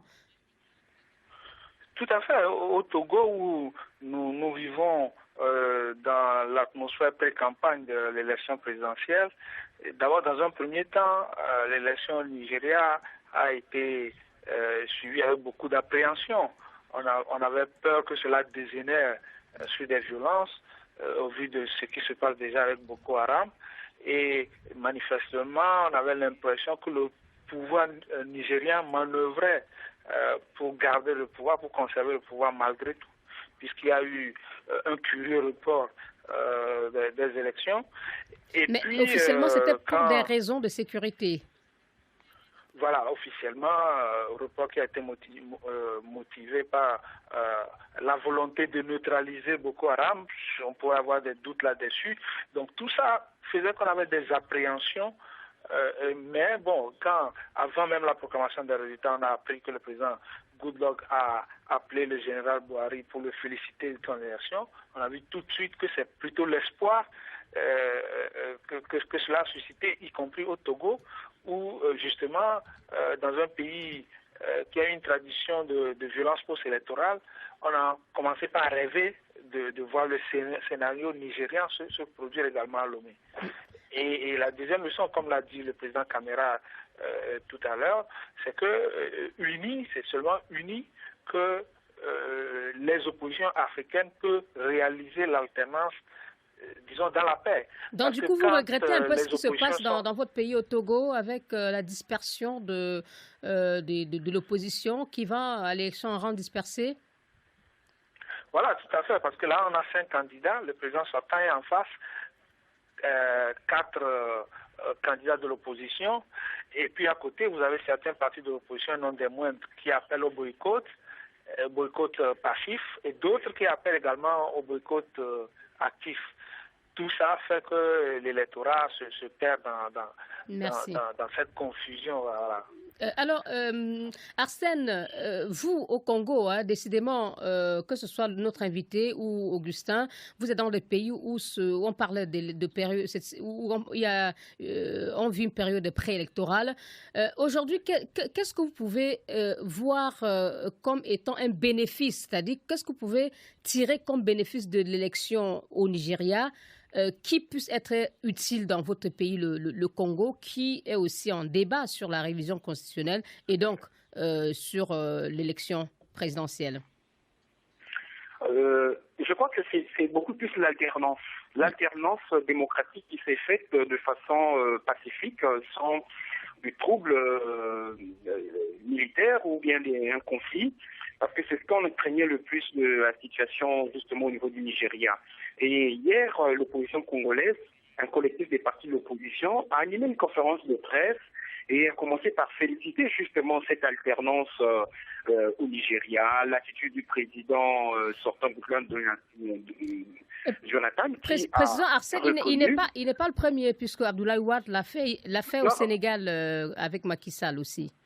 Oui, non, je parle précisément du cas du Nigeria. Et bien sûr, vous faites bien de le rappeler, à chaque fois qu'il y a cet exemple-là, l'opposition pense là pour dire que l'alternance au Congo-Brazzaville est une possibilité dans un climat de paix, dans un climat pacifique, surtout lorsqu'on parle aujourd'hui, vous l'avez rappelé, on est dans une mouvance de changement de constitution. Le parti au pouvoir aujourd'hui, le Parti congolais du travail, qui pensent que ils peuvent continuer à rester au pouvoir dès qu'ils touchent un peu à la modification de la constitution. Donc l'opposition est en train de faire pression. L'exemple du Nigeria a suffisamment permis à l'opposition congolaise afin de tirer ces grandes leçons. Parce que le Nigeria avait déjà... Le débat. BBC Afrique, Africa numéro 1 Paris. Présenté par Liliane Niacha. Le débat. BBC Afrique, Africa numéro 1 Paris. Bonjour, bienvenue. Francis Laloupo n'est pas avec nous aujourd'hui. Sa mission spéciale dont je vous avais parlé il y a quelques semaines s'est avérée plus compliquée, mais il sera avec nous la semaine prochaine. Au sommaire du débat BBC Afrique, Africa numéro 1 Paris de cette semaine, le Goliath de l'économie africaine entré dans la cour des géants de la démocratie en Afrique.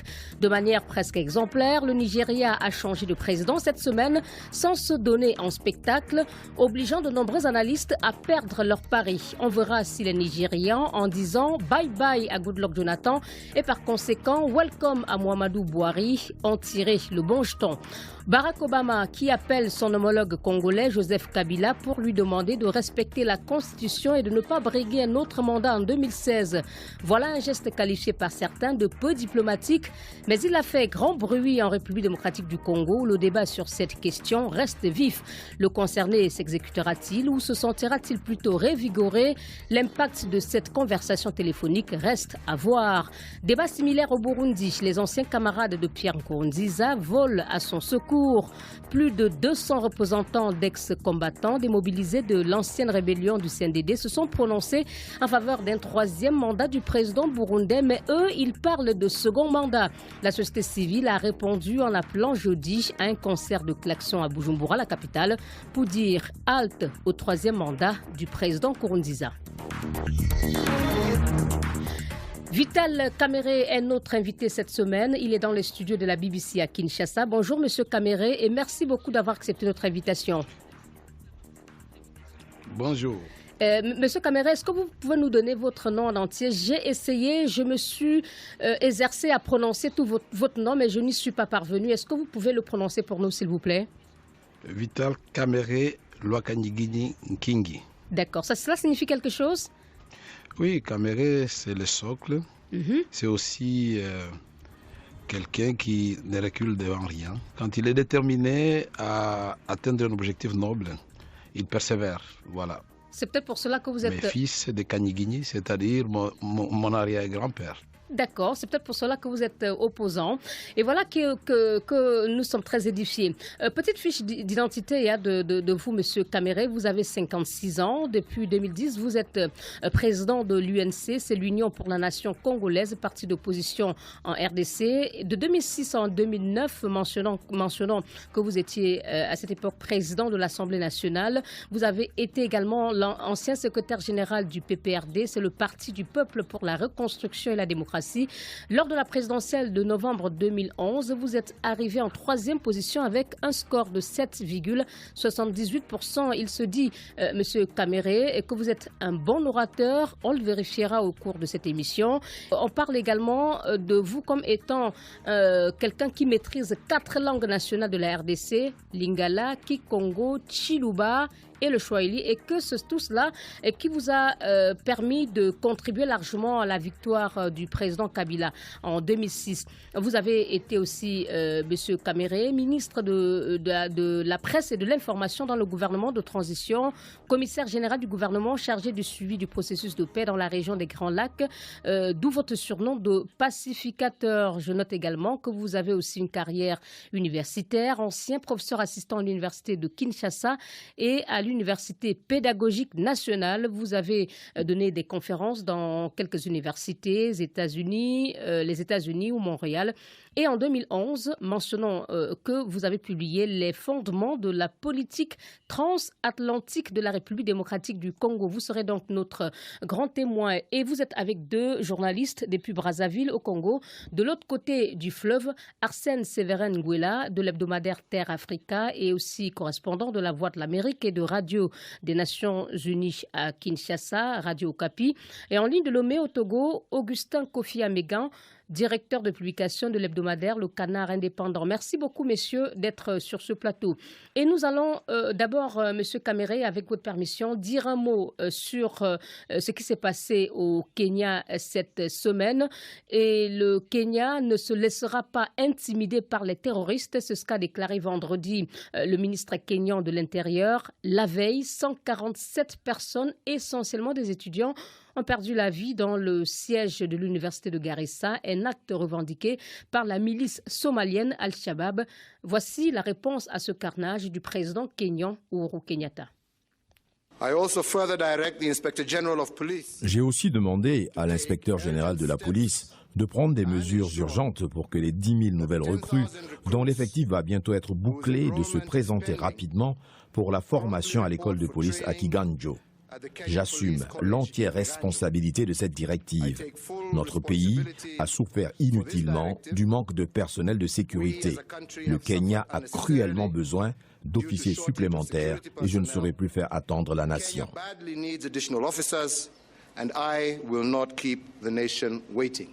Juste un mot, Monsieur Vital Kamere. Comment avez-vous réagi à cette attaque qui intervient au Kenya après celle du supermarché Westgate en 2013? Est-ce que la réponse dont vous venez d'entendre du président kényan est la bonne chose à faire d'après vous? La réponse parlant du renforcement des effectifs de la police. Est-ce que c'est une réponse adéquate? Nous devons d'abord dire toutes nos condoléances au peuple kenyan, puisque c'est l'Afrique qui est touchée. Et je dois féliciter le président kenyan, parce que quand il y a un drame qui frappe un pays, le premier à prendre la parole, ça doit être celui qui porte la charge sur le plan national des espoirs de tout le peuple. Et je pense qu'il doit assumer ses responsabilités. Ce qui serait condamnable, c'est de ne rien faire. Moi, je n'aime pas l'immobilisme. J'encourage le président kenyan à prendre des mesures et d'autres mesures. Mais nous devons savoir que les mesures au Kenya seules ne vont pas suffire. Parce que le problème est d'abord africain, la pauvreté, et puis le planétaire.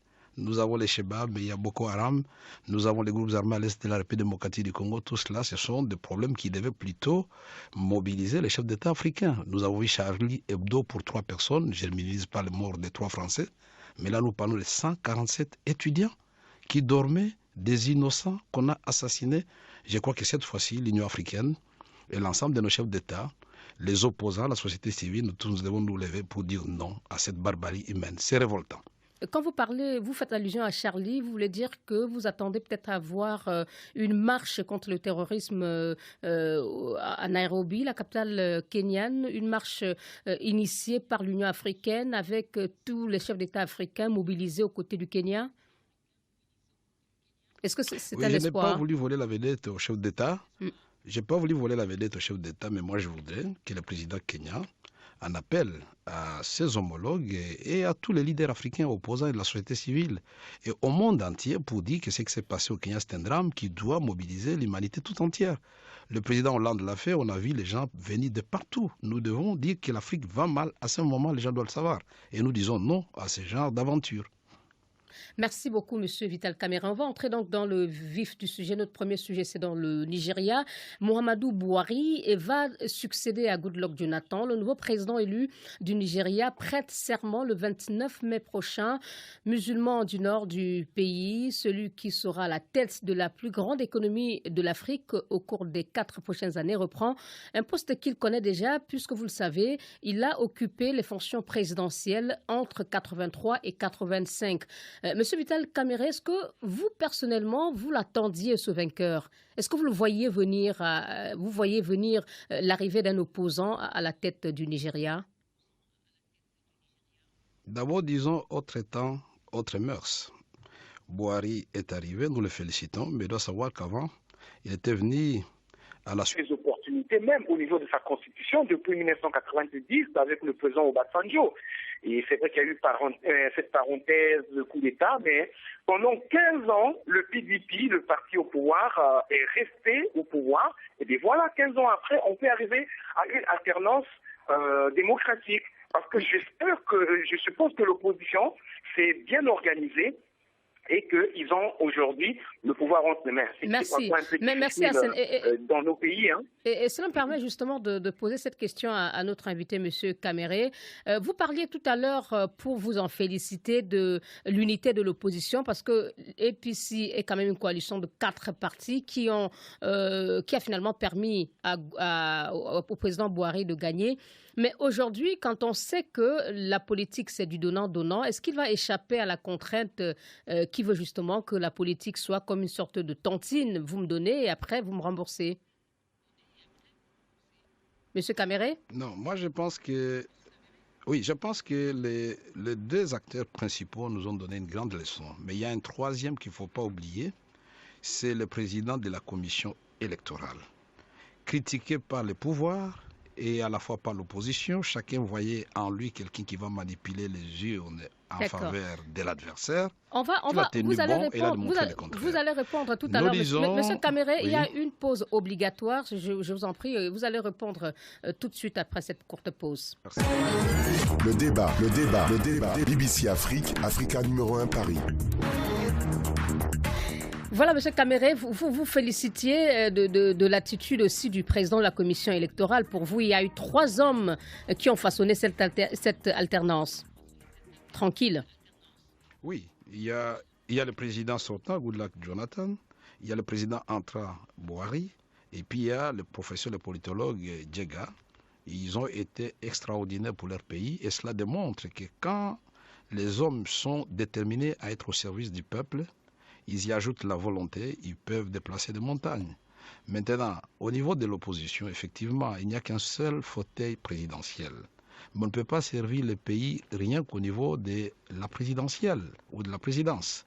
Il y a d'autres postes et on ne peut pas dire que tout doit appartenir à l'opposition. Puisque la maladie de l'Afrique, c'est quoi aussi?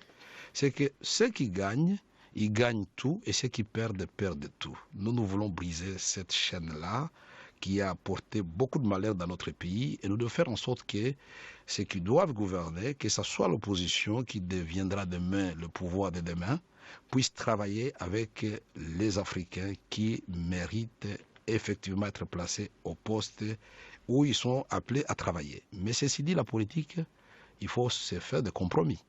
Quand on a promis, M. Boiry, nous vous soutenons, mais nous attendons de vous ceci ou cela. Quand c'est écrit et quand ça a été dit, il faut le respecter. Et je dois comprendre aussi qu'il y a eu... Mais est-ce que tout le monde sera en phase avec lui, M. Kamere? Est-ce que tout le monde sera en phase avec lui? On parle du passé de M. Boiry en disant que c'est un homme intransigeant au niveau de la lutte contre la corruption. Lui-même, il a répété dans son discours, lutte contre Boko Haram, lutte contre la corruption, unité nationale. Mais est-ce que justement, en ayant autant d'acteurs qui l'ont accompagné dans la victoire, en étant obligé de leur partager le bénéfice de la victoire, est-ce que tout le monde est en phase avec lui pour aller justement vers le but commun que lui s'est fixé? Non, attention, ce partage doit se faire en respectant les règles éthiques et les valeurs républicaines. Nous devons quitter nos habitudes passées où nous pensons que la République nous appartient à nous les politiciens et où nous faisons une sorte de messe noire contre tout un peuple. Non, moi j'encourage l'actuel président d'être ferme. C'est une main de fer dans un gant de velours qu'il faut aux pays africains. En 4 ans, est-ce qu'il va y arriver, d'autant plus que l'administration ne change pas? L'administration est une continuité. Il peut y arriver. Moi, je voudrais vous dire qu'il y a une expression chez nous, et je crois que c'est le cas partout en Afrique, qui dit que le poisson commence par pourrir par la tête. C'est lui qui sera à la tête, comme c'est le cas de Boiry aujourd'hui. Si lui-même, il se discipline, il ne met pas ses mains dans les caisses de l'État, y compris lui-même, ses enfants, sa femme et son entourage, il est tout à fait normal qu'il va sanctionner. L'impunité est parmi les facteurs qui ont fait que l'Afrique régresse aujourd'hui.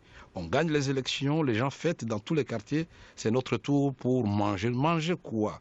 Moi, je crois que quand on accède aux charges publiques, on doit pouvoir dire c'est une croix que je porte tel Jésus-Christ l'avait portée pour le peuple de Dieu. On doit être au service du peuple, on doit donner le meilleur de soi-même et on doit souffrir pour sortir son pays du gouffre où il se trouve. Et je pense que cet exercice n'est pas facile. Nous avons vu les Sénégalais, pour faire l'alternance contre le président Wade, il a fallu que des grandes personnalités comme Moustapha Niasse et les autres acceptent qu'un jeune Macky Sall puisse être à l'avant-plan. Ça, ce sont des concessions terribles. Mais maintenant, c'est la suite. Et nous disons et nous souhaitons que cela continue au Sénégal. Et nous devons ici rappeler que Wade l'avait fait, il avait félicité Macky Sall avant la fin du comptage. Pour moi, j'avais dit, vaut mieux la fin d'une chose que son commencement. C'est un grand homme. Mais pourvu que ça continue, puisque j'entends ça et là, des problèmes au niveau du parti, qui est devenu maintenant un parti frère de l'opposition comme nous aujourd'hui. Et je voudrais donner un seul conseil. Parler le même langage quand il s'agit de grands enjeux. Sinon, ça va profiter à l'adversaire. C'est ce que nous faisons aujourd'hui en République démocratique du Congo. Nous avons désormais défini notre unité à partir des défis. Le premier défi, c'était d'empêcher le président Kabila de modifier la Constitution. On a gagné.